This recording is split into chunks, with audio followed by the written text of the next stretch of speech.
संसद केंद्र सरकार का विधायी अंग है।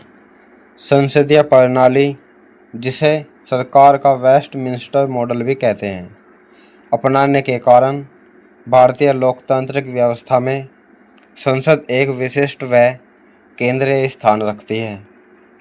संविधान के 5वें भाग के अंतर्गत अनुच्छेद 79 से 122 में संसद के गठन, संरचना, अवधि, अधिकारियों, प्रक्रिया, विशेष अधिकार व शक्ति आदि के बारे में वर्णन किया गया है। संसद का गठन। संविधान के अनुसार भारत की संसद के 3 अंग हैं: राष्ट्रपति, लोकसभा व राज्यसभा। 1954 में राज्य परिषद एवं जनता का सदन के स्थान पर क्रमशः राज्यसभा और लोकसभा शब्द को अपनाया गया। राज्यसभा उच्च सदन कहलाता है, जबकि लोकसभा निचला सदन कहलाता है। राष्ट्रपति संसद के किसी भी सदन का सदस्य नहीं होता और न ही वह सदन में बैठता है, लेकिन राष्ट्रपति संसद का अभिन्न अंग है। ऐसा इसलिए है क्योंकि संसद के दोनों सदनों द्वारा पारित कोई विधेयक तब तक विधि नहीं बनता जब तक राष्ट्रपति उसे अपनी स्वीकृति नहीं दे देता। राष्ट्रपति संसद के कुछ चुनिंदा कार्य भी करता है। उदाहरण स्वरूप, राष्ट्रपति दोनों सदनों का सत्र आहूत करता है या सत्रावसान करता है। लोकसभा को विघटित कर सकता है। जब संसद का सत्र नहीं चल रहा हो तो वह अध्यादेश जारी कर सकता है।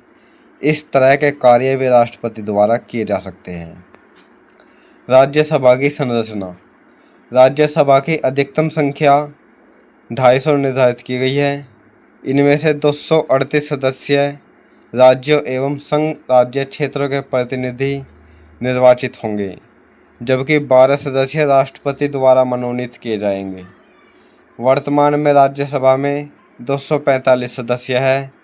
इनमें 225 सदस्य राज्यों का प्रतिनिधित्व करते हैं, 8 संघ राज्य क्षेत्रों का प्रतिनिधित्व करते हैं और 12 सदस्य राष्ट्रपति द्वारा मनोनीत होते हैं।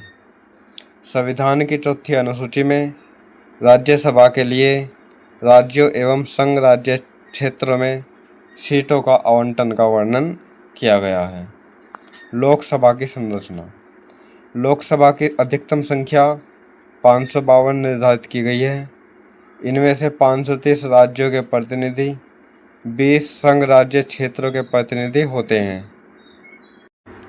एंग्लो इंडियन समुदाय के 2 सदस्यों को राष्ट्रपति नामित या नाम निर्देशित करता है। वर्तमान में लोकसभा में 545 सदस्य हैं। इनमें से 524 सदस्य राज्यों से, 19 सदस्य संघ राज्य क्षेत्रों से और 2 सदस्य राष्ट्रपति द्वारा नामित एंग्लो इंडियन समुदाय से है। लोकसभा में राज्यों के प्रतिनिधि राज्यों के विभिन्न निर्वाचन क्षेत्रों के लोगों द्वारा प्रत्यक्ष रूप से निर्वाचित होते हैं। भारत के हर नागरिक को जिसकी उम्र 18 वर्ष से अधिक है और जिसे संविधान या विधि के उपबंधों के मुताबिक अयोग्य नहीं ठहराया गया हो, वह मत देने का अधिकार रखता है।